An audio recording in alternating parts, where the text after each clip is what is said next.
ប្រតិភូជាន់ខ្ពស់អាស៊ាននិងអាស៊ានបុក3អញ្ជើញទស្សនកិច្ចនៅតំបន់វប្បធម៌និងប្រវត្តិសាស្ត្របេតិកភណ្ឌអង្គរ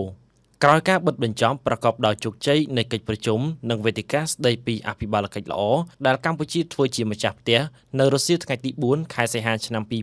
2026គណៈប្រតិភូមន្ត្រីជាន់ខ្ពស់នៃប្រទេសសមាជិកអាស៊ាននិងអាស៊ានបុក3រួមមានចិនជប៉ុននិងកូរ៉េខាងត្បូងបានអញ្ជើញធ្វើទស្សនកិច្ចសិក្សាឆ្វេងយល់ពីវប្បធម៌និងប្រវត្តិសាស្ត្រដ៏រុងរឿងរបស់កម្ពុជានៅលើទឹកដីប្រវត្តិសាស្ត្របេតិកភណ្ឌពិភពលោកអង្គរនៃខេត្តសៀមរាបទស្សនកិច្ចនេះរៀបចំឡើងក្នុងគោលបំណងរឹតចំណងមិត្តភាពបង្ហាញពីសក្តានុពលទេសចរនិងការអភិវឌ្ឍបេតិកភណ្ឌវប្បធម៌ខ្មែរទៅកាន់ឆាកអន្តរជាតិដំណើរទស្សនកិច្ចនេះប្រតិភូបានទស្សនាភាពអស្ចារ្យនៃប្រាសាទតាព្រហ្មនិងប្រាសាទអង្គរវត្តដែលជាស្ថាបត្យកម្មកំពូលនិងជាបេះដូងនៃអត្តសញ្ញាណជាតិខ្មែរព្រមទាំងទស្សនាមជ្ឈមណ្ឌលសិក្សាសិប្បកម្ម Artisan អង្គរដែលអាចឲ្យប្រតិភូទាំងអស់បានឆ្វេងយល់ផ្ទាល់ពីដំណើរការផលិតសិប្បកម្មប្រពៃណីដូចជាឆ្លាក់ថ្មការឆ្លាក់ឈើ